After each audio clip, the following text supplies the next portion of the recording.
ku Pal FM ekulera omuntu wa bulijjo. Assalamu alaikum warahmatullahi wabarakatuh. Webale otuliriza munafali wonna woli nga otaddeko yinzo omukugulu kungunu okubuuzaako amachago naku nate olwaleero ziri eddakiika 6 zimaze okuyita ku ssaawa 4. The Inside Story ebera Pal FM 17 kasozi Kampala mukadde wano tusinze okuleka nti tukutuukako wonna woli. MTN abatekamu ssente ne bagakuleetera okuva Ekom, Tabriz, Isfahan, Tehran, Tel Aviv, Beersheba, ne tukutwala Haifa, Ashkelon, Dimona, Aradi n'ebibuga mpuliriza ebirala ebiri wakati mu lutalo nga bugenda maaso n'okuleka nti ampuliriza lutambula. Kale nno ne wetujjidde nga lukyaliko. War on. Omusajja ayitibwa Omuyisirayiri n'Omuyirani bakyetwala America na gavumenti yalabika kakati ali ku Chad negotiation. America gavumenti katusokete so Omuyisirayiri gavumenti nze nkyalwana gwomanyi kakati tugenda kubuulira Iran esindise wave namba 8 ebadde ya mutawaana ekinkanidde wave namba 8 y'emizinga. Lieutenant General Ibrahim Zolfagal Khatam al-Anbiya Central Headquarters ayogedde ku byokuteesa. Kakati tulina bitutegedde ku byokuteesa biyinza okubanga weebiri oba nga tebiriiwo byombi bituufu. In fact bakulaga nti IRGC byeboogera birala ne abakulu abalala boogera birala. Ngenda kunnyonnyola obeeko by'oligenda maaso n'okuba nti otegeera songa mulimu mu byokuteesa n'olutalo mulimu question, mulimu ekibuuzo kya Saudi Arabia. Songa zina zirimu era ziri wakati. In fact Trump wabadde ayogera omukwogera ku kuli latest engeri gy'atasirika ayogedde ku Saudi Arabia n'omulangira alindiridde gwe bayita Muhammad bin Salman MBS alina byayogedde. Pakistan bayinza okubanga bajja kibeeramu singa olubeera lwakuggwa olw'ojjeno akolagana ennyo ne America gavumenti nze nsobola n'oleka nti okulabika nti ndumaliriza okosi n'ebirala bingi tubirina tugenda kuba tubyetegereza ewakyagulanyi baavuddeyo nebe tujja kuba tubitegeera. Ataddeko Pal tukwanirizaako mu kibuga Kampala ekubekedde kutonya abasuubuzi nga amazzi gabayingiridde twongera okuba nti tubasaasirako ne gakati obudde zokulabika nti butereera ndowooza kati olwo amazzi gabeera agasinga gabeera gagenza kitegeeza nti emirimu gye bagigenda kutambula balabala okwetoola nate City Kampala. Kakati katwejjukanyi wano tumale tugende mu ddwaniro wakati tukubuulire bukedde butya olunaku olwaleero. Bwebuti bwe buti mu Inside Story. Bweruti ziri ennaku z'omwezi mukwano gaffe ziri 25 omwezi ogwokusatu omwaka 2026 omwezi gwakusatu nga bwe nkutegeezezza lwali lunaku lwa 84 olw'omwaka guba gwina ennaku 281 zokka gujja kubagenda maaso n'okuba nti guggwako. Tujjukira ku kizimbe ekiyitibwa The Capitol Hill kwe kutuula Congress eggwanga etubira America wali Kyagulanyi we yabadde nasinzira olwo ne mbagamba nti atuuseeko ku kitebe ekiyitibwa Capitol Hill awali amaanyi g'obuyinza munda mu ggwanga era America ate nga gabona n'ensi yonna. Kyagulanyi we yali ekizimbe kye bayita Capitol Hill wali e Washington. Kakati bwe luti ennaku z'omwezi zali 25 Maachi omwaka 2026 emyaka 20 egiyise waliwo omukwata mundu eyagenda maaso n'okulabika nti agenda mu kifo ekyo kyennyini n'akuba abantu 6 amasasi oluvannyuma naye n'agenda maaso n'okulabika nti yeetulisa nga bwe byagenda maaso n'okuba nti byetambula 6 abatta naye ne yetta. Emyaka giri 20 egimaze okulabika nti gibeerawo nga ekizimbe ekyo okutula Congress America mukwata mundu atiddwa 6 naye ne yetta. Bwebuti mu Inside Story. We report in depth. New video today from Israel's military claims to show. You tell us your side of the story. Hamas has underground tunnels and basements, but they sure know how Pal to torture. FM News and your world. Behind every statement, there is a bigger story. Get the bigger and real story. This is Pal FM, ekkola ly'omuntu wa bulijjo. Ene Pal FM ekula eri omuntu wa bulijjo ogenda kukkiriza tutandikene nga tugambye nti MTN bebagenda maaso n'okuba nti bateekamu ensimbi okutuusaako byonna mukwano gaffe byogenda maaso n'okulabika nti nate owuliriza. Kale nno tugenda okubulira ensonga ziringa za mirundi ebiri olunaku olwaleero okusooka olutalo olubadde lukyagenda maaso obukosi ne diplomasi akyalimu ebibuuzo bingi abamu bagamba nti okuteesa weekuli essonga abakulu abalala munda mu ggwanga etibwa Iran abagenda maaso n'okulabika nti oba olyawo bawakanya nate bagenda maaso n'okulabika nti bawakanya nate obulumbaganyi bagenda maaso n'okuba nti oba olyawo bawakanya ebyokuteesa kati okuteesa weekuli oba tekuliiwo ngenda kulabika nti ate munnange nkubuulira obeeko byogenda maaso n'okuba nti otegeera kale nno kansinzire wano nkutegeeze nti eggwanga eriyitibwa erya Islamic Republic of Iran nga bayita mu magye gaabwe ag'omutawaana the powerful IRGC bwe batu basindise wave namba 8 munda mu ggwanga eriyitibwa erya Israel wakati mu operation the true promise 4 ekyagenda maaso basindise wave y'ekinaana basajja bayitibwa ba IRGC bamaze okulabika nti basindika wave namba 8 era mu wave eno namba 8 bategeezeza ne bagamba nti basobodde okulabika nti bakoze enumba ku kampani eyitibwa Rafael Weapons Farm munda mu ggwanga etibwa erya Israel emu kwezo ezigenda maaso n'okulabika nti ziweesa ebyokulwanyisa esangibwa mu mabuka g'ekibuga ekiyitibwa Haifa. Iran egamba nti esobodde okulabika nti munnange etagetingawo gubadde mukutu ogwitibwa Fars oba Faris News Agency gukakasiza nti Iran etagetinze Rafael Weapons Farm erikkolero lyakulwanyisa mu mambuka ag'ekibuga ekiyitibwa Haifa mu wave namba 8 y'emizinga egisindikiddwa abasajja bayitibwa aba Iran. Kakati omwogezi wa Khatam al-Anbiya Central Headquarters bamuyita LT oba Lieutenant General Ibrahim Zulfagal bati agenze maaso n'okulabika nti ategeezezza nti emizinga gyabwe ne drones bigenze maaso n'okuba nti bironkingiddwa era nga byolekedde ebibuga ebiwerako ebikubiddwa okusinza ku Iran. Bagambye nti Eriat batagetinze Dimona mu wave namba 8 batagetinze Eriat ne batagetinga Dimona ne areas around Tel Aviv. Era okusinza ku bano bagamba nti tebakomyawo wabula batagetinze US military bases endala eziri mu region eno eyitibwa nate eya Middle East. Iran etegeezezza nti air defense systems zaabwe era zisobodde okulabika nti zikola interception ku mizinga ekika ekya cruise ne drones over central and southern parts of Iran wakati mwe bigenze maaso n'okulabika nti badde bagamba nti babadde balumbiddwa era baliko bibagenze maaso n'okulabika nti babase ejje eriyitibwa erya IRGC.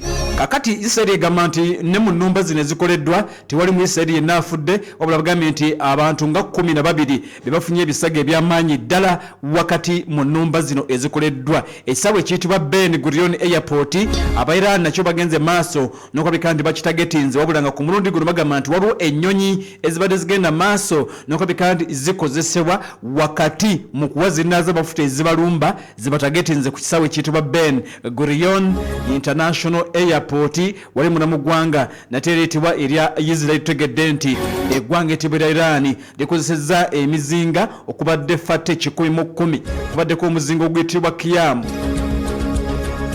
omuzinga oguyitibwa Sejil, bayungudde gwe bayita Gadiru 10 Keibaru Shekan n'emizinga mpuliriza emirala egibadde wakati mu operation eno wave namba 8. Kyokka tutegedde nti balina omulala gwe bagenze maaso n'okuba nti baleese. Waliwo omuzinga omulala ne Iran tugambye nti tennaba genda maaso teboogedde nti oba muzinga gubadde muzinga ki wabula batugambye nti mu wave namba 8 baliko mizero ey'enjawulo ennyo egenze maaso n'okulabika nti eyunguddwa mu kaseera kano nga ebitambudde. Kakati mbadde nyina okubuulira nti olutalo lukyagenda maaso newankubadde yinza okulya amaloboozi mangi aga diplomacy, at least for now we can confirm nti zikyavuga. Amawanga agawerako mu kitundu ekya Buarabu nago galumbiddwa Saudi Arabia ebyuma byabwe bibadde bize nnyo mu kiro wakati nga bigezaako okukola interception ku drones n'okusinga ezivudde mu ggwanga etibwa erya Iran. Bahrain bwe kibadde ne wali mu ggwanga etibwa erya Kuwait, Iraq kumpi ne embassy eggwanga etibwa erya America mu kitundu ekiyitibwa Erbil n'owagenze maaso n'okulabika nti walumbiddwa zibadde drone z'eggwanga eriyitibwa erya Iran mu kaseera kano nga bwe bitambudde. Ataddeko pale FM ekulera omuntu wa bulijjo. kakati katutuuke wano otegedde nti olutalo lukyagenda mu maaso wabula ne Isirayiri ekoze ennumba era tegedde nti abantu nga 9 be battiddwa munda mu ggwanga ettibwa erya Iran mu nnumba nate ez'omujjirano ezikoleddwa amagye ag'eggwanga eritibwa erya Isirayiri. Kakati nagano gategeere okusinziira nno ku mukulembeze w'eggwanga weevu namba 8 ebigibaddemu byebyo okujjako tulindiridde okulaba bye bagenda okutubuulira abaana ababafudde abaana ababalumiziddwa n'ebirala ne weevu namba 8 bwetu bwetambudde abairani bazzeemu ne batabukira ddala bulungi nnyo nnyini ddala mu nnumba zibagenze maaso n'okulabika nti bakoze kati kantuuke ku kyombo. Ebyombo bya America bibiri ebibadde wakati mu lutalo tebikyali active for now. Ebyombo tebikyali active. Ekyombo kiri ekitibwa Gerald R. Ford kyakwata omuliro era abasajja bakitwala kikanika kiri wakiseka bakikanika ekyombo Gerald R. Ford. Ekyombo kino ekirala abasajja bakyongerayo ekyokubiri kibayita USS Abraham Lincoln bakyongerayo era okusinza ku mukulembeze wa ggwanga ettibwa erya America nti Iran yakola attempts emirundi 11 ogezaako okukikuba ne balemererwa.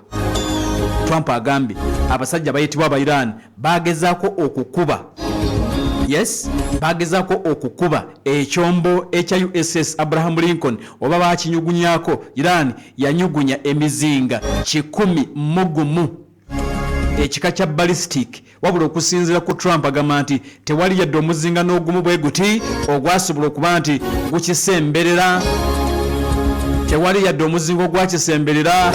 Abasajja ba America abekimu bagenda maaso n'okulabika nti munnange abakikwasaganya emizinga egyo babakami bake bagikubiranga mu bbanga okusinziira nno kubigenda maaso n'okuba nti bitambula. Ekyombo ekyo nga tekimanyiddwa kaseera kano kiri luddawa at least byebyo kigambibwa nti bakyongerayo okuva we kyali kiri kyennyini ekya Gerald R. Ford ne bagamba nti kyo bakitwala ku kikanika oluvannyuma lw'omuliro gwakyokya newankubadde ngera bagamba nti yali combat fire omuliro gwatandikeyo mu bisulo abasirikale gye basula. Twategedde no kiyinza okutwala ebbanga kumpi lya mwaka nga mulamba n'ekitundu nga bagenda maaso n'okulabika nti oba oliawo bakikanika ekyombo ekitibwa Gerald R. Ford akadde kano kennyini nate nga tugenda maaso n'okuba nti tugalengera.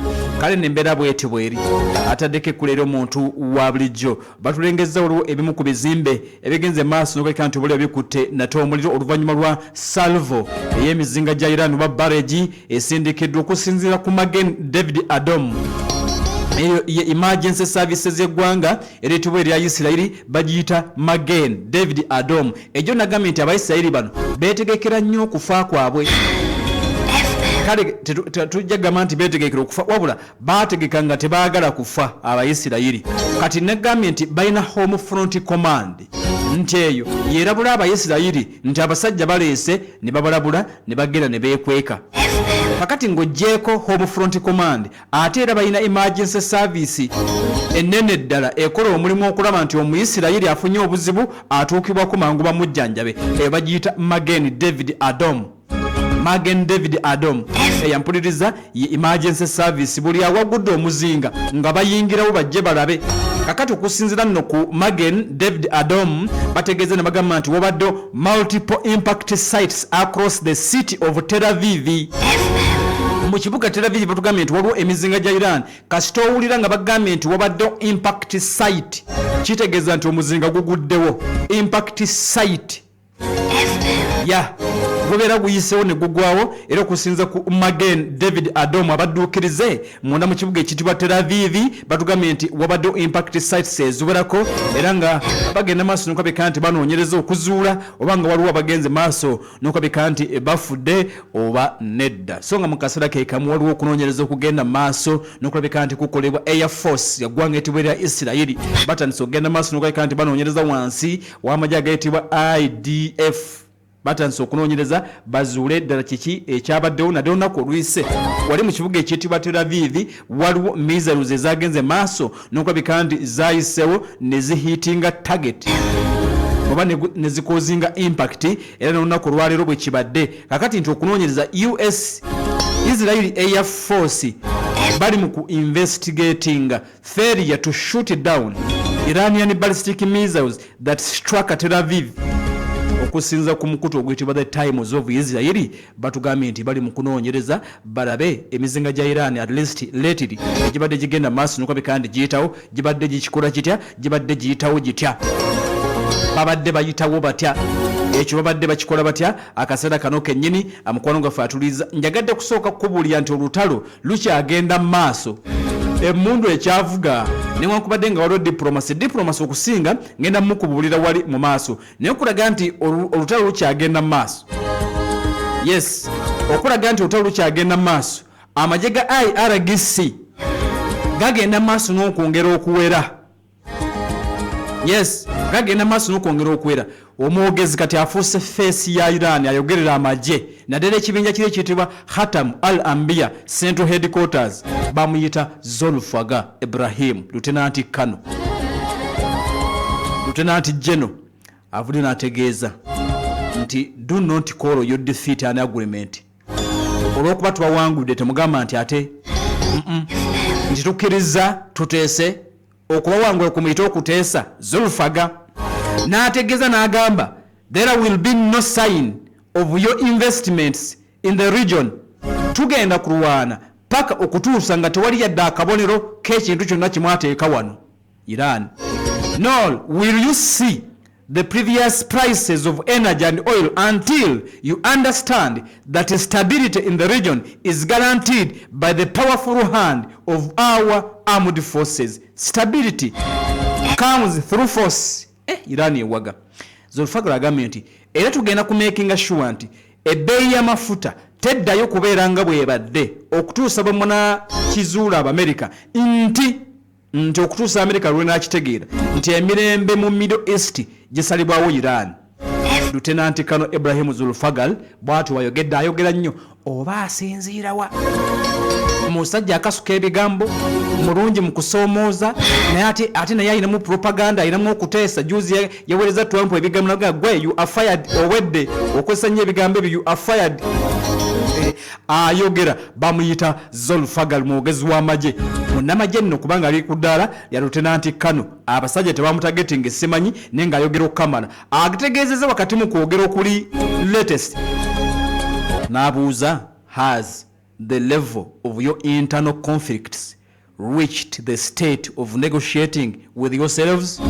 Abamerika mutubuulire ebizibu bye muyina libatuusizwa okuteesa nammwe abadde awakanya nti Iran teri mu kuteesa n'abasajja kati magambye nti kasooke tubuulire ebyokulwana naye waliyo ne diplomacy side diplomacy okuteesa weekuli batekuliwo bwekuba weekuli ani akulemu kakati onagambye nti Abamerika muli mu kuteesa mwekka era muteesa namwe mulina ebizibu bingi mutandise okweyogeza mwekka mutaddewo emmeeza mwogera mwekka ffe tetubirimu mukkirize mundu evuge agambye nti baagala Amerika ategeere nti baakola ensobi okulumba Iran